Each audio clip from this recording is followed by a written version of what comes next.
Podcast Placagem, o teu podcast de rugby. Olá, Rugbyman, sejam bem-vindos a mais episódio aqui do vosso Podcast Placagem. Eu hoje estou assim vestido de gala, não é? Aqui com o meu Stade Toulousain. Enfim, aqui uma pequena picardia, mas porque vamos obviamente falar primeiro do Campeonato Português e depois vamos falar da Liga dos Campeões, não é? O European Champions Cup, a competição da Heineken, não é? Que, enfim, equipas francesas estiveram em grande. Mas vamos então fazer aqui, obrigado aqui ao António Henriques e ao António Aguilar por estarem uma vez mais aqui, já sabem, sigam-nos no Facebook e no Instagram, subscrevam no Spotify, no YouTube, deixem o like, comentem, partilhem com os vossos amigos, porque quanto mais isto chegar, melhor para a comunidade do rugby. Ora, vou passar aqui à leitura dos resultados, porque depois vamos fazer aqui, vou-vos dar a voz aqui aos Antónios para fazermos uma análise daquilo que foram estes jogos. Portanto, temos então Quedul 13, Belenenses 17, Quedup 10, Agronomia 28, depois Benfica 10, Académica 20, Valdevez 9, Montemor 10 e, para fechar, Direito 25, Técnico 26. Portanto, os dois clubes dos Antónios defrontaram-se e o António Henriques, o clube do António Henriques, o técnico, venceu o Direito do António Aguilar. Enfim, rivalidades à parte, vamos por aí. Por qual é que querem começar? Talvez eu pudesse começar pelo direito técnico, porque, enfim, de alguma forma envolvia neste fecho da primeira volta, a quinta jornada, recordo que é um total de 10, portanto, envolvia o líder da competição a jogar em casa, o direito, recebendo uma equipa como o técnico é sempre muito difícil, um osso duro de roer. Isso, pronto, no fundo, confirmou-se. Foi um jogo que, na primeira parte, foi um pouco afetado pelo vento forte que se fazia sentir e que, por sinal, até favorecia o direito. E, mais uma vez, o que é que se assistiu? Assistiu-se que, claramente, os advogados não entraram muito bem, não só neste jogo, como também no jogo de há uma semana atrás, na viagem até à Tapada da Ajuda, para enfrentar a Agronomia. E, portanto, uma equipa que, antes enfim, da interrupção do campeonato por causa deste segundo confinamento, estava a jogar um rugby muito mais efetivo, muito mais espetacular, muito mais expansivo à mão, e após esta paragem aparece um bocadinho enferrujado de movimentos, com os jogadores aqui e acolá a cometerem muitos erros individuais. E isso voltou a verificar-se agora, jogando em casa, em Monsanto, no relvado sintético.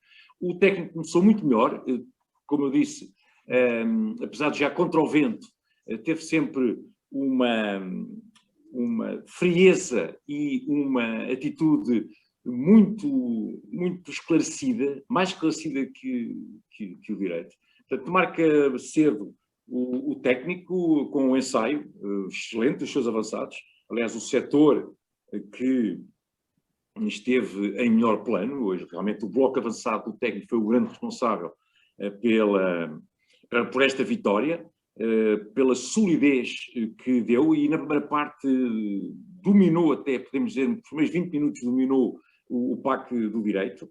Portanto, essa vantagem de 7-0 e depois logo a seguir uma pontapé de penalidade fazendo o 10-0, deram alguma almofada para que os jogadores comandados mais uma vez por esse jogador que, apesar de já algo veterano, mas tem uma escola de rugby realmente neozelandesa. O Kane Nancy é sem dúvida um jogador que não só pelo que joga, mas sobretudo por aquilo que lidera dentro do campo, nas opções táticas, nas opções que faz a equipa, é sem dúvida um jogador de enorme influência. Ele, aliás, também tem tido uma influência grande no próprio clube do rugby do técnico, que com os seus conhecimentos técnicos do rugby, o Kenensi foi sem dúvida arrumar, digamos, o clube em si, também com um olho nos escalões de formação, e o técnico todo ele, em termos das suas equipas representativas, tem subido a qualidade do seu jogo. Bem, mas então, progredindo um pouco mais na partida, o direito, na primeira parte, apesar de ter o vento forte a seu favor, não conseguiu tirar partido disso. Recordo que, pronto, não é que isso sirva de qualquer tipo de desculpa, mas o Jerónimo Portela, o influente médio de abertura, não esteve disponível, com um pequeno problema no ombro, para além de também 2 ausências no PAC avançado, mas a verdade é que isso não serve totalmente desculpa, porque sem dúvida com aquele vento o direito devia ter jogado a maior parte do tempo no meio campo técnico e isso acabou por não se verificar tanto quanto era exigível e expectável. Acabaram depois já em cima do intervalo o direito reduziu para 6-10 e finalmente, sensivelmente aos 10 minutos da segunda parte, o direito acordou, os avançados começaram a jogar melhor, começaram, apesar de estar já contra o vento também abrandou um pouco na segunda parte, estranhamente, mas a verdade é que o direito conseguiu marcar o seu ensaio através também dos avançados aos 10 minutos da segunda parte, reduziu para 11-13, o ensaio foi transformado 13-13, empate a 13 pontos. Recordo que na primeira parte também um fator que poderia favorecer o direito e não conseguiu tirar partido, houve um cartão amarelo já na reta final da primeira parte e portanto o direito começa a segunda parte já com mais um jogador e beneficiou nessa altura sim para obter o ensaio o técnico ainda consegue com 2 pontapés por unidade, o Simão Bento consegue aos 54 e aos 60 minutos, portanto a 20 minutos já da segunda parte, a meio da segunda parte, consegue voltar para o comando do marcador por 19-13 e então já no quarto de hora final, nem tanto, o direito tem então uma belíssima reação, os seus avançados superiorizaram-se finalmente ao PAC do técnico, conseguem alcançar, beneficiando de novo de um segundo cartão amarelo a um jogador do técnico, ao Francisco Dias, um segunda linha, porque o direito conseguiu encostar o técnico durante 10 minutos, praticamente junto à sua área de validação, a pressão foi muita, o direito marca um primeiro ensaio, passa para a frente, por 20-19, e quando faltavam cerca de, já contando com o período de desconto, cerca de 8 minutos, 9 minutos, ainda consegue um segundo ensaio, o direito, através também dos avançados, mas depois há uma abertura rápida para os 3/4 e é o defesa Francisco Rosa que marca um ensaio na ponta, faz 25-19, só que na localização do ensaio e na tentativa de transformação é falhada essa importante transformação, que daria o 27-19, mas com 25-19 bastava um ensaio convertido ao técnico para poder dar a volta ao marcador. E, portanto, os últimos minutos são de enorme emoção. O técnico, lá está, comandado pelo Canense e com o PAC avançado, acreditando do ponto de vista tático, conseguindo um alinhamento à entrada dos 22 metros do direito, consegue conquistar o alinhamento e depois o Canense dá um pontapé cruzado para o lado aberto para solicitar o ponta e quem é que lá aparece? Um grande finalizador do rugby português, o Rafael Storti, que capta a bola in extremis, antes já muito perto da linha de ensaio do direito, e vai marcar o ensaio, acaba por marcar o ensaio, mas no ato de marcar, há uma placagem alta sobre o jogador do técnico, que não o impede de marcar ensaio, mas, por decisão do hábito e bem, há, sem dúvida, uma ação disciplinar, e por isso mesmo ter sido já dentro da área de validação, até porque o Storti podia ir um pouco mais para dentro da área de validação, para facilitar o pontapé de conversão, e, portanto, essa decisão do trio de arbitragem foi corretíssima, ensaio de penalidade, portanto, debaixo dos postos, o que hoje em dia automaticamente dá direito a 7 pontos. E o técnico dá a volta ao marcador, ainda faltavam mais algum tempo de compensação, porque houve algumas paragens durante o jogo, e aí o direito ainda consegue reagir, e tem um pontapé de penalidade a cerca de 40 metros, 35, 40 metros dos postes, podia ter colocado a bola para o alinhamento, para tentar um ensaio, porque o seu PAC avançado estava melhor, com um molde dinâmico mais perigoso, eficaz. Não, optou por ir diretamente aos postes.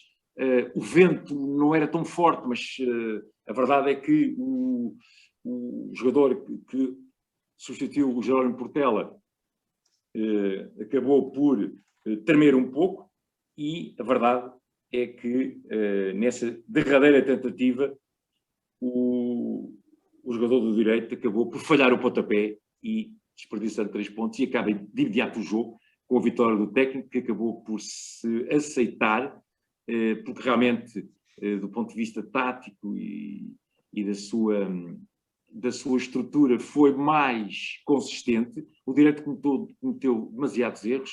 Então, na primeira parte, muitos erros, perdendo a bola no contacto, fazendo alguns adiantados sem pressão. Portanto, alguns erros individuais que acabaram por penalizar a exibição e a equipa. E, portanto, o técnico acabou por ser premiado pela sua audácia e a sua confiança nos minutos finais, e é uma vitória que se tem que aceitar. Portanto, infligindo assim a primeira derrota ao Direito neste campeonato, neste fechar da primeira volta, e digamos que, não digo relançar, mas provar que ainda faltam outras 5 jornadas e, enfim, a classificação está bem longe de podermos, para já, fazer alguma previsão, porque já lá iremos, porventura o António irá falar da atual classificação, até porque também houve um dado importante, foi a vitória do Belenenses, e por isso o aproximar dos azuis ao líder que ainda é do Direito. António Henriques. Para começar, dizer que este foi um jogo que teve tudo. Teve tudo e foi, sem dúvida, não só o melhor jogo desta época, como talvez o melhor jogo a que foi possível assistir. Foi pena o público não poder ter estado. Estavam uma série de pessoas a assistir. Não sei se podiam ou não, mas estavam por fora das próprias environment do campo do Monsanto. Mas foi um jogo que teve tudo. Desculpa lá interromper-te, António. Desculpa lá interromper. É para dizer que a Federação já emitiu um comunicado na semana passada, precisamente porque também foi visível no jogo de agronomia com o Direito alguns elementos do público num dos topos do Campo da Tapada, naquele topo norte. Portanto, e hoje também, ontem, aliás, no sábado, foi por demais evidente que havia muitos carros estacionados e com pessoas cá fora a assistir ao jogo. Exatamente. Mas, portanto, esses foram sortudos porque assistiram realmente a um jogo que teve tudo. Desde o tempo, que foi inclemente, a chuva caiu na primeira parte, e durante 5 ou 10 minutos parecia uma chuva tropical, uma coisa absolutamente... Há muito tempo que eu não via chover tanto no campo de rugby. Depois teve ensaios, teve cartões amarelos, teve decisões geralmente corretas do árbitro José Moita, mas então aquela do ensaio penalidade que é difícil, eu acho que está correta, mas é complicada porque era a decisão que dava a vitória a uma das equipas e, portanto, foi um jogo nesse aspecto teve tudo. Tem um pontapé penalidade falhado no último lance, que dava a reviravolta no marcador, porque realmente é um jogo de muito boa qualidade, pelo menos essa parte de emoção foi realmente um belo jogo. Depois salientar uma coisa importante é que pela terceira época consecutiva o técnico vence em Monsanto, que era uma coisa que não acontecia para aí desde o tempo em que se calhar o António jogava, não me lembro, se calhar para aí desde o tempo aí do Raul Martins ou coisa assim, que não acontecia isso em jogos entre o Direito e o técnico, o Direito que tem dominado claramente o Campeonato Nacional, em especial desde 2006, onde já vão 15 anos, em que a decisão se resolve por um jogo final. O Direito tem sido claramente a equipa, já não terá a hegemonia que teve há 6, 7 anos atrás, mas é claramente a equipa mais forte dos últimos anos, e portanto não é nada normal acontecer. O Direito não perde em casa há 3 anos com nenhuma equipa, exceto curiosamente com uma equipa que habitualmente perdia com o Direito nos últimos 10, 12 anos. Portanto, só para ter essa noção, na época 18-19 venceu lá 26-20, o ano passado só houve uma primeira volta na competição e o jogo foi também a Monsanto e o técnico ganhou 15-10 e agora pelo terceiro ano seguido volta a vencer. Portanto, é essa só a nota que eu queria referir. E, portanto, foi bom para a competição, em termos de que o Direito aproxima-se assim, ou deixou que a oposição se aproximasse um bocadinho mais, e, portanto, vai dar aquilo que nós já tínhamos dito a semana passada, uma segunda volta, 5 jornadas, portanto, 20 ou 25 pontos em disputa, que ainda vão dar muita água pela barba a todas as equipas. Exato, temos aqui um topo da classificação bastante equilibrado, não é? Portanto, chegamos à metade do calendário, não é? Estou correto? Sim. Exato, portanto, temos 5 jogos realizados, Direito em primeiro lugar com 19 pontos, portanto, 5 jogos, 4 vitórias, 1 derrota, Belenenses também 4 vitórias e uma derrota, portanto a diferença apenas de 1 ponto, portanto 18 pontos para Belenenses. Em terceiro lugar o Quedul com 14 e depois temos o Técnico com 13, que tem aqui 3 vitórias, 2 derrotas. E depois temos a Agronomia com 8 pontos, portanto uma vitória e 4 derrotas, e Quedup com 5 jogos, 5 derrotas e obviamente 0 pontos. Não é? Obviamente Só uma correção, o Belenenses é segundo com 17 pontos. É direito 19, Belém 17 e depois duas equipas com 13. Ok, o que eu tenho aqui, a classificação, põe 19, 18, 14, 13. Estava aqui a ver. 17. Mas fica essa tua. Fica então essa tua. Não, mas é 17. É 17. Pronto. Ok. Já no segundo. Na segunda tabela, por assim dizer, o grupo da manutenção dos derrotados, temos Cascais em primeiro lugar com 24 pontos. Se quiseres então corrigir alguma pontuação que eu digo, eu estou a ver aqui deste lado. A Académica, em segundo com 19 pontos, São Miguel em terceiro com 12 pontos, Montemor com 11 pontos em quarto lugar, Benfica no quinto lugar com 8 pontos e Valdevez com 2 pontos. Também não será bem assim. Cascais tem 24, Académica 17, São Miguel 11, Montemor 10, Benfica 8 e Cravo 2. Pronto, há aqui algumas... O destaque para realmente 2 vitórias seguidas nas últimas 2 jornadas do Montemor, que dá assim um salto na classificação, mas as coisas continuam a ser muito, muito fáceis e um passeio para o Cascais. Sim, que à partida será promovido na próxima edição. Mais alguma concessão que queiram fazer em relação ao Campeonato Nacional? Antes de passar para a Europa? Era para já agora referir os outros 2 jogos, portanto, começando pelo jogo no Porto, em que a Agronomia consegue assim a sua primeira vitória e com isso aproxima-se, está neste momento só a 5 pontos de Técnico e Quedul e portanto significa que os tais 25 pontos que estão em disputa, a Agronomia está um pouco abaixo, mas bem dentro da luta. Os 5 primeiros, do qual um deles vai cair, mas é uma dança das cadeiras, os 4 primeiros é que se qualificam para as meias finais.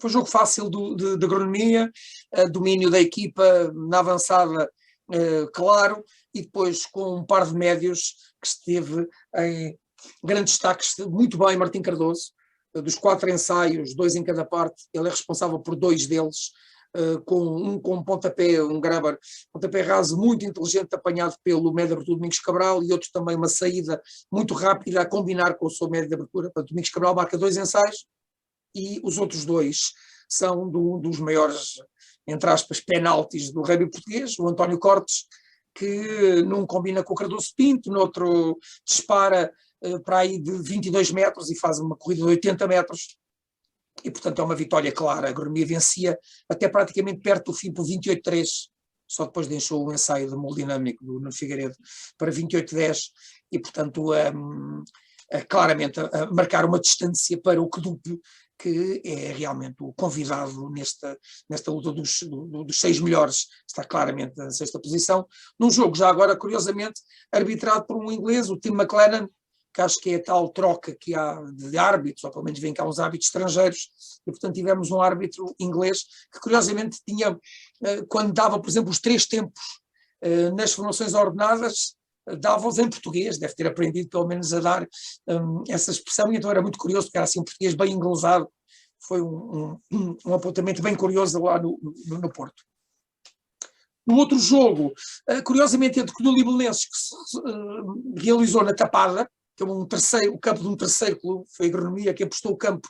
O Quedul não tinha campo, o Belenenses também parece que não tinha, não percebi muito bem, mas pronto, o jogo foi na Tapada. Ao intervalo o clube vencia por 3-0, um jogo muito estranho na primeira parte, pouco entusiasmante, e depois finalmente na segunda parte, e quando já perdia por 6-0, Belenenses consegue dar a reviravolta, muito graças ao seu capitão número 8 e um dos melhores jogadores, claramente, o Tomás Sequeira, continua a insistir não querer jogar na seleção nacional, pronto, ele lá saberá porquê, e portanto em praticamente 7 minutos depois da hora de jogo, primeiro um ensaio de penalidade provocado por uma saída dele de Melé, saída de número 8, e depois, 6 minutos depois, então sai e marca mesmo, então ele o ensaio, e portanto o Belenenses passa para a frente 14-6, faz 17-6, e depois já passava dos 80 minutos, quando um excelente ensaio do número 7, o Xavier Cerejo, depois de uma boa jogada do Rodrigo Pereira, reduziu para 17-13, ou seja, ponto-se se calhar um pouco mais justiça no resultado. Ou seja, as equipas estiveram muito, muito equilibradas, o Belenenses não esteve tão bem como se esperaria, e se calhar os 17-6 era uma diferença demasiado grande, e assim, com aquele ensaio já para lá dos 80 minutos, o Kedul tem um ponto de bónus defensivo, e isso é justo, e curiosamente fica assim com os mesmos pontos que o técnico, portanto, o que também é bom para a classificação dos universitários, treinados por Gonçalo Flor e por João Lima. E que, já agora, na próxima jornada, vão receber em casa, espero que desta vez seja em casa, Direito, naquele que vai ser um jogo bem interessante, que dou Direito.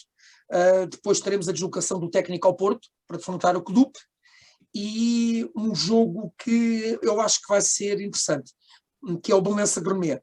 O Belenenses na primeira volta venceu facilmente, 28-7, desta vez no Restelo, e se jogar só o que jogou diante do Kedul, em especial na primeira parte, pode ter problemas, porque acho que a Agronomia está mais solto, está a jogar melhor, os médios estão a encadear bem, e portanto, a Agronomia sabe que vai precisar de pontos para chegar rapidamente aos 4 primeiros, portanto, eu acho que até mais do que o Kedul Direito, acho que o Belenenses Agronomia vai ser o belo jogo da próxima fim de semana. Cá estaremos nós, não é, para fazer essas análises e, portanto, darmos também as nossas opiniões. Vamos então para a Europa? Diz, Aguilar. Deixa-me só fazer um pequeno reparo, que deixei de dar esse elogio, e também quero dar, no fundo, uma sugestão ao selecionador nacional, ao francês Patrice Lagisquet, e porventura, não sei se valerá a pena, de falar para o João Mirra e também para o Luís Pissarra, o seguinte: tanto no jogo direito técnico, em que os dois médios de formação, do lado do técnico, o Pedro Lucas, do lado direito o João Dias, como também, e o António Henrique está a falar nisso, por exemplo, eu vi na ronda anterior o Gonçalo Prazeres, médio de formação de agronomia, há também o Duarte Azevedo, não é, do Belenenses. Portanto, temos aqui 4 nomes, pelo menos, que podem ser opção para um segundo médio de formação para a Seleção Nacional. Não é preciso trazer um outro médio de formação francês, como trouxeram durante os 2 últimos jogos ou 3 últimos jogos, quando temos jovens de enorme talento que estão à espera de uma oportunidade. E eu, para mim, na minha perspectiva, por exemplo, o Pedro Lucas, que já lá andou, foi preterido. Portanto, o Pedro Lucas pode ser uma excelente solução, como são os outros. Portanto, há que dar uma oportunidade a estes jogadores que atuam no Campeonato Português. Portanto, lamento imenso, mas esta é a minha opinião, queria deixar isto bem frisado, porque não vou falar de mais posições, estou a falar daquela mais gritante, porque veio um jogador da Federal 1 ou Federal 2 de França só porque é francês, não é? E temos cá belíssimos jogadores na posição número 9 que merecem uma oportunidade. Aliás, esses 4 nomes que tu salientaste são todos campeões europeus sub-20 há 2, 3 anos, portanto estão todos com 22 anos. Prazeres, Martim Cardoso, que foi quem jogou há 8 dias, e portanto são 2 belíssimos médios de agronomia, o Azevedo e também o Pedro Lucas, portanto são 4 médios, mas tal coisa, o problema, se ele chamar-se Gonçalo Plaisir, Martim Cardoso, Pedro Lucas, ou Azevedo, se calhar estava na Seleção Nacional, mas não está. É isso. Fica esse apontamento, e obviamente que agradeço isso, Aguilar. Ora bem, vocês sabendo que eu estou aqui com esta camisola do Stade Toulousain, obviamente que o Stade Toulousain ganhou, não é? Portanto, se assim não fosse, eu não estaria aqui. Portanto, se na próxima semana, aliás, se no primeiro fim de semana de maio tal não acontecer, portanto, dia 1, dia 2 de maio, e o caso do Stade Toulousain será dia 1, esta camisola não vai aparecer aqui. Mas pronto, isso... tem que arranjar à pressa uma camisola do Bordeaux Bègles. Ora bem, vamos lá então ver aqui os jogos que ocorreram os quartos finais desta semana, em que, então, dia 10 de abril, tivemos 2 jogos, o La Rochelle 45-21 Sale Sharks, Exeter Chiefs, é sempre dobra-se a língua aqui toda, 22-34 para o Leinster Rugby, portanto, vitória aqui do Leinster. E depois, no domingo, tivemos então Bordeaux-Bègles 24 contra o Racing, que teve 21 pontos. Por último, Clermont-Auvergne teve 12 contra 21 do, então, Toulouse, ou Stade Toulousain. Vamos começar pelo primeiro, o La Rochelle. Tínhamos dito aqui, se não estou em erro, que o La Rochelle podia ser, de todos, aquele que seria o clube mais fraco, ou seja, aquele que poderia ser mais apetitoso de eventualmente se apanhar numa próxima ronda, ultrapassando o Sale Sharks. A Sale Sharks também tínhamos vindo elogiar. O que é que vos apraz dizer deste 45? 45, Olha, 21. talvez porque eu fiz o jogo na Sport TV, por ver se posso Claro. eu começar, mas para te dizer que nesse fim de semana dos jogos das meias finais, eu se calhar vou contrapor essa tua camisola do Stade Toulousain a do La Rochelle, porque fiquei um fã incondicional deste clube francês, que atualmente está na segunda posição do top 14, logo atrás do Stade Toulousain. La Rochelle, que realmente fez uma exibição em cheio naquela tarde de sol que proporcionou o tempo e que veio valorizar o espetáculo, um espetáculo realmente pleno, uma primeira parte em que o Sale Sharks conseguiu até um pouco equilibrar, uma defesa muito agressiva, esperava-se bem mais dos ingleses, sobretudo do ponto de vista da defesa e da sua agressividade. É verdade, porque tem muitos jogadores sul-africanos na equipa, a sua fisicalidade acabou por não fazer diferença, nem ajudar muito a equipa, ao contrário, perante uma enorme inspiração dos jogadores franceses, também na equipa com vários neozelandeses, o Victor Vito, enfim, o médio de abertura, o médio de formação, enfim, isso em termos de estrangeiros nas duas equipas e no seu todo, em todos os jogos que acompanhámos nestes quartos de final, todas as equipas têm reforços estrangeiros, isso é uma constante, e sobretudo então no rugby francês. Mas o La Rochelle, que na primeira parte teve alguma dificuldade, acabou por encaixar um ensaio mesmo no último lance da primeira parte, um belíssimo ensaio, aliás a melhor jogada de 3/4 dos ingleses, que acabaram por ficar perto do marcador. Se não eram falha, eram 9 pontos de vantagem, ou 6 pontos de vantagem, que os franceses foram para o intervalo, mas no arranque da segunda parte, os 3/4 do La Rochelle abriram o livro e o Geoffrey de Merou, o Raymond Rulle, este ponta que jogou 3/4 centro e que marcou 2 ensaios no curto espaço, 10 minutos no arranque da segunda parte, e que praticamente arrumou as contas e a decisão desta eliminatória, e depois continuaram em grande plano, num jogo discutido palmo a palmo, malgrado este desequilíbrio pontual. A verdade é que foi, digamos que a magia, a classe, a técnica dos 3/4 do La Rochelle, que acabaram por concretizar em pontos e ensaios todo um trabalho também notável de um pack avançado, comandado por o Romain Sazi, o capitão, mas onde tem um Grégory Aldrit, titularista na seleção francesa, onde tem o Victor Vito, antigo Black. Portanto, são realmente equipas com enormes individualidades, esta do La Rochelle, e que também valem muito pelo seu coletivo. Portanto, é um triunfo indiscutível, 6 ensaios no total, contra 2 obtidos pelos ingleses, e a confirmar, no fundo, a excelente época que esta equipa, que tem muito dedo do Ronan O'Gara, o antigo médio de abertura internacional pela Irlanda, um nome que dispensa apresentações, também auxiliado por um neozelandês, treinador de avançados, o Jono Gibbs. Portanto, e sabendo nós que o Ronan O'Gara teve uma passagem, não sei se durante um ano e meio, 2 anos, pelos Crusaders, e bastou lá estar para vir um treinador manifestamente melhor. E, portanto, isto é o dedo, claro, da escola neozelandesa e da visão e da valia desta equipa técnica do La Rochelle, que depois consegue que a valia e a valência dos seus jogadores consigam transportar para o relevado toda a espetacularidade que vimos neste jogo dos quartos de final. Exato, por isso não será de estranhar que este La Rochelle seja segundo classificado no top 14, atrás do Stade de Lausanne. A 3 pontos de diferença. Portanto, quem sabe se não haverão surpresas àquilo que é o chamado status quo. Henriques, o que é que te apraz de salientar? O Algum António jogo em disse especial? tudo. Esta equipa claramente os Sale Sharks era a equipa mais fraca das 8 e o La Rochelle em casa, não esquecendo, vamos lá ver, que esta equipa do La Rochelle foi quase toda formada pelo senhor chamado Patrice Colazo, que está agora no Toulon, esteve durante 6 anos ao serviço do La Rochelle, e é ele que vai buscar Victor Vito, que vai buscar depois Carvalho, e portanto é ele que foi moldando a equipa. E claro, como disse agora o António, realmente com o Ronan O'Gara e o John Gibbs é um dos melhores técnicos que avançados do mundo, anda ali por França, vários clubes, e sempre o clube onde ele anda, a coisa melhora, porque ele realmente é um excelente técnico. Ronan O'Gara, não esquecer, continua a ser, de longe, e vai ser durante muitos e muitos anos, o melhor marcador de sempre da história da Taça dos Clubes Campeões Europeus.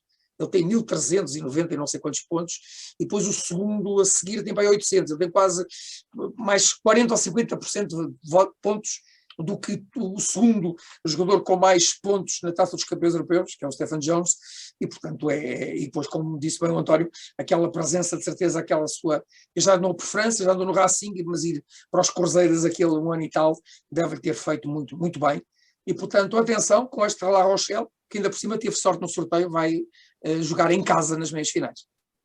Exato, portanto, olhando para aquilo que vai ser os próximos jogos, vamos ter então aqui um embate entre Toulouse contra o Bordeaux-Bègles e temos La Rochelle contra o Leinster. Portanto, podemos ter, certamente vamos ter uma equipa francesa na final, isso é obrigatório, não é? Porque temos aqui um embate entre dois, mas corremos o risco de ter uma final europeia entre dois clubes franceses. Não é? Portanto, se o Leinster perder, portanto, serão duas equipas francesas, uma estará certamente, agora resta saber se será o Stade de Lausanne ou o Bordeaux-Bègles, e depois obviamente esperamos por o La Rochelle e o Leinster, vemos qual deles é que vencem, isto 1 e 2 de maio. Cláudio, para dizer o seguinte, que há pouco me escapou, mas também posso juntar outro clube francês. Tanto o La Rochelle como o Bordeaux-Bègles chegam pela primeira vez às meias finais da Taça dos Campeões. Portanto, e isto, no fundo, revela, de alguma forma, enfim, também o bom momento, esta época, que viveu a seleção francesa, não é?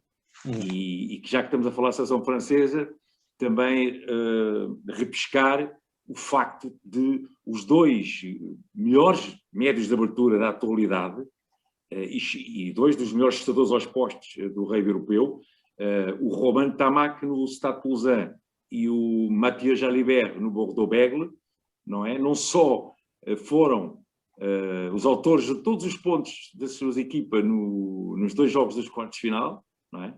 Como também são dois pretendentes fortíssimos à titularidade na seleção francesa e são, neste momento, para mim, os dois melhores médios de abertura que estão a atuar na Europa. Sim. Só para dizer que já houve na história 5 finais entre equipas francesas, não é nenhuma novidade, as últimas das quais os célebres jogos entre o Toulon e o Clermont, o Toulon ganhava sempre, ou ganhou, pelo menos em 2 ocasiões. Agora, só resumidamente, já agora posso referir os 2 jogos, depois o António falará do outro. Atenção que o La Rochelle tem uma boa equipa, claro que tem, mas vai receber em casa aquela que eu não tenho dúvidas, não tenho dúvidas, tenho uma pequenina só dúvida, mas é a melhor equipa da Europa na atualidade. Eu sou um fã incondicional do Leinster, não é por isso que digo, mas é verdade. É uma verdadeira seleção irlandesa. E quando jogou no sábado diante de outra das minhas equipas do qual eu sou fã, na minha zona onde vivi em Inglaterra, os Exeter Chiefs, eu dizia que são as 2 melhores equipas da Europa, portanto isto é a final antecipada, e foi realmente um jogo de test match. Foi um jogo que parecia um Irlanda-Inglaterra, não ficou a perder em nada a um jogo do torneio das 6 nações, os Chiefs não jogaram, não estiveram tão fortes como se esperaria, e pelo contrário, o Leinster esteve muito, muito acima daquilo que se esperava. Criticava-se muito, ou vai-se criticando, a falta de competitividade da Guinness Pro 14, comparativamente com a Premiership, ou então mesmo com o Top 14, e não é impunemente, que estão 7 equipas nos quartos de final, ou francesas ou inglesas, só estava uma equipa da Guinness Pro 14, é exatamente o seu campeão há 4 anos consecutivos, o Leinster. Depois ainda por cima perde ainda na primeira parte o Jonathan Sexton, o médio de abertura e patrão e playmaker e capitão, tudo daquela equipa, e apesar de faltarem 3 ou 4 jogadores lesionados, o Leinster faz uma exibição absolutamente portentosa. Eu não sei que equipa conseguiria ir assim a Exeter vencer com aquela calma, marcando ensaios, coisa que já agora poderemos dizer que no domingo não houve nenhum. Assistimos a 160 minutos de jogo entre 4 melhores equipas francesas e foram 0 ensaios, foi incrível. Apesar dos jogos terem sido bons, é verdade. O Leinster, pelo contrário, marcou, jogou muito bem e, portanto, está a caminho de uma final e, por que não, a caminho de um 5º título europeu, que será único, ainda ninguém conseguiu. E já agora, para os amantes do rugby, toda a gente adoraria uma final entre o Stade Toulousain e o Leinster. São as únicas 2 equipas da Europa que ganharam 4 vezes e, portanto, são as 2 melhores equipas europeias da história e pela primeira vez iam se encontrar frente a frente. Ia ser bastante interessante. Depois, já agora, só para Era falar juntar aqui mais uma estrela, não é? Estão aqui 4. Exatamente, é a tal 5ª estrela. Pronto, depois o jogo que eu fiz o Bordeaux-Bègles com o Racing 92. O Racing, efetivamente, as lesões daqueles 4 ou 5 jogadores de top das linhas atrasadas fizeram moça. É uma equipa que realmente tem um plantel muito, muito vasto. E nós dizemos sempre aquela ideia, não joga o Manel, joga o António. Pois, mas atenção, uma coisa é jogar com o Simon Zebo, com o Teddy Thomas, com o Vakatawa, mesmo com o capitão Chavonsi, e outra coisa é jogar com os homens que tiveram que fazer aquela posição. E, portanto, foi um concurso de pontapés. Concurso de pontapés que até ao minuto 80 estava em 7-7. 21 pontos para o Bordeaux-Bègles, 21 pontos do Mathieu Jalibert e 21 pontos para o Racing, com 6 penalidades e um pontapé de ressalto do médio de abertura, o Gibert. O que é um facto é que depois o Bordeaux, quando quase que esperaria que o Racing que eu conseguisse na parte final e esteve bem também na primeira parte, dominou mais o encontro, esteve também melhor nos últimos minutos do jogo, quando fizeram 21-21, curiosamente com uma falha incrível do Jalibert. Aliás, ele diz isso depois na entrevista final, dizendo ainda bem que eu marquei o pontapé, porque senão eu ia ter pesadelos, porque ele permitiu o empate 21-21, que iria para prolongamento, com um erro meu, mas como disse o António, foi uma exibição verdadeiramente portentosa do Jalibert, não só em pontapés, em que só falhou uma das 9 tentativas que teve, como também o mando, a maneira como ele comanda, como é que um jovem de 22 anos joga desta maneira, é absolutamente extraordinário. Mas o Tabac é um bocadinho mais novo que ele e joga também, portanto realmente são dores de cabeça maravilhosas para o Fabien Galtier. E portanto o Bordeaux-Bègles... Das boas dores de cabeça, dessas eu acho que qualquer um quer ter, não é? O Bordeaux que vai jogar a Toulouse, claramente o Stade Toulousain é a melhor equipa, é favorito, mas atenção, esta equipa de Christophe Aguios é uma equipa muito dura, muito difícil, tem uma belíssima avançada, vamos lá ver se há lesões, o que é que podem afetar, mas se não, vai ser certamente uma equipa, e eu acho que o confronto do Ntamak com o Jalibert vai ser para a história. Sim, e vamos ver, sim, eles são colegas de seleção, vão virar inimigos durante 80 minutos, ou um pouco mais, depende se quiserem mandar a bola fora ou não, fazemos sempre aqui esta ressalva. Portanto é isso, estaremos cá na próxima semana. Não, o António não falou o Aguilar, era isso que eu ia dizer. Não, eu falar.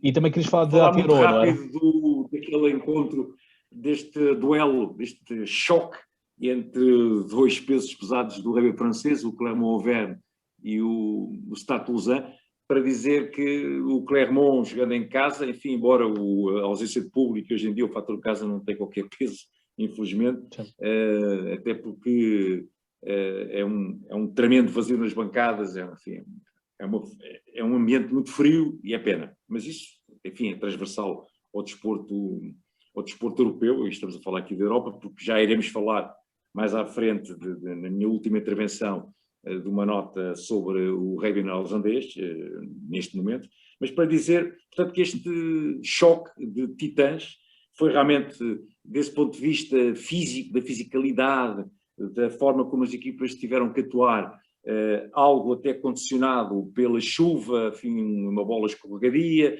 as condições não se proporcionavam para um jogo muito à mão, muito expansivo. A verdade é que, e também de uma forma inteligente, o Stade Toulousain concentrou um bocado o seu jogo naquele seu bloco avançado, que realmente tem jogadores em grande forma, em grande forma. E eu destaco o capitão, o Joré Marchand, faz mais um jogo monstruoso, e todo o Jerome Keno, enfim, toda aquela terceira linha. Enfim, os dois irmãos Arnold, os gêmeos, na segunda linha, que garantem bolas no alinhamento com uma facilidade, tem 2,8 metros cada um deles. Portanto, vejam bem, as armas que o Stade Toulousain tem. E foi um jogo, infelizmente, resolvido através de pontapés de penalidade. Começou melhor o Clermont, adiantou-se no marcador, 6-0, uma bela tarde do Morgan Parra, que já não via jogar há algum tempo, ele já não é chamado para a seleção francesa, mas surgiu muito bem o Morgan Parra, com aquele apelido transmontano do seu pai, António. A verdade é que o Morgan Parra esteve muito bem nos pontapés focados aos postos. Houve, portanto, uma vantagem pontual na primeira parte por parte do Clermont, depois o Stade Toulousain equilibrou. A verdade é que, ao fim e ao cabo, o Clermont fez mais faltas durante o jogo do que o Stade Toulousain, no cômodo geral. A segunda parte é claramente dominada pelo Stade Toulousain, precisamente por via do seu pack avançado, do domínio nos alinhamentos, pelo seu molde dinâmico muito, muito eficaz, que arrancou várias faltas na defesa aos jogadores do Clermont. Mas o último quarto de hora foi muito interessante, porque o Clermont teve uma belíssima reação, tentou até jogar à mão com o Matsushima, com o Naina Williams, também com os jogadores da sua linha de 3/4. Recordo que Camilo Lopes foi uma baixa muito importante, o capitão do Clermont acabou por ser forçado a sair por volta dos 10, 15 minutos da primeira parte e obrigou a que o Naina Williams estivesse no banco e fosse para a meia de abertura. Portanto, aqui do ponto de vista das rotinas e, enfim, do comando da movimentação coletiva do Clermont, sofreu aqui um forte revés, mas isso não serve desculpa, porque o domínio e o controle do jogo, sobretudo, do Stade Toulousain, por via dos seus avançados, por via da excelência da qualidade dos seus médios, mais um bom jogo do Antoine Dupont, sem fazer, aqui, em termos ofensivos, sem conseguir marcar nenhum ensaio, que ele já nos habituou em cada jogo a marcar um ensaio, mas desta vez não. Mas a verdade é que foi um grande embate, mais do ponto de vista das colisões, das defesas muito bem organizadas, sobrepondo-se praticamente aos ataques do seu adversário, e portanto acabou por ser através dos pontapés aos postos, mas o resultado, no fundo, traduz a superioridade do Stade Toulousain, sobretudo na segunda parte, como eu já disse. Exato. Então, agora vamos à tua nota final sobre o Remy Aotearoa. A minha nota final é para dizer que, do outro lado do mundo, e digamos que, eu já não falo da imprensa, sim, tenho que falar dos mídias portugueses, do outro lado do mundo, está-se a disputar um torneio de rugby, para além da qualidade dos jogadores, das equipas, da excelente competitividade nos jogos, também dizer que há público nas bancadas. E juntos, as bancadas centrais estão cheias praticamente de público. E isso, quanto a mim, devia ser uma boa notícia para dar aqui na área da comunicação do desporto. Porque o rugby, neste caso, sei que é a Nova Zelândia, que é um país muito especial, mas devia ser dado como bom exemplo, até para instruir as pessoas que, se as coisas forem bem feitas, poder-se-á ter sucesso no combate à pandemia. E para dizer também do ponto de vista dos jogos, estamos na 7ª ronda, uma prova está a ser dominada pelos Cruzeiras, mas que nesta ronda houve, pela primeira vez, nesta competição, os dois jogos acabaram, ao cabo dos 80 minutos, empatados. E, portanto, houve necessidade de fazer o Golden Point, e o Golden Point, por acaso, não durou muito tempo. Um jogo foi aos 82, portanto, logo 2 minutos depois do início desse prolongamento, e o outro foi 3 minutos depois, um através de um pontapé de ressalto, o outro através de uma penalidade, acabaram por ditar a vitória dos Crusaders por 27-30, estavam a jogar fora, em casa dos Hurricanes, e depois no outro jogo, 23-23 entre os Highlanders e os Chiefs, e o Golden Point com o Mackenzie, que está numa forma esplendorosa, a marcar um pontapé e a dar a vitória aos Chiefs por 26-23. Portanto, gostaria de assinalar isto na minha última intervenção para relevar a excelência desta competição chamada Super Rei Aotearoa, com público nas bancadas. Muito bem, António Aguilar, registramos então aqui a tua última intervenção. Falarás mais, obviamente, no próximo episódio deste podcast. Despedimos-nos, neste caso assim, com a habitual amizade e, portanto, com, enfim, o bom fair play que este jogo também sempre patrocina e sempre nos traz, para que haja, enfim, nota-se isso quando é despedida, não é? As equipas despedem-se com cordialidade no final. Nós despedimos, mas despedimos com aquele grito que nós vamos fazer agora, em 3, 2, 1. Hurra! Hurra!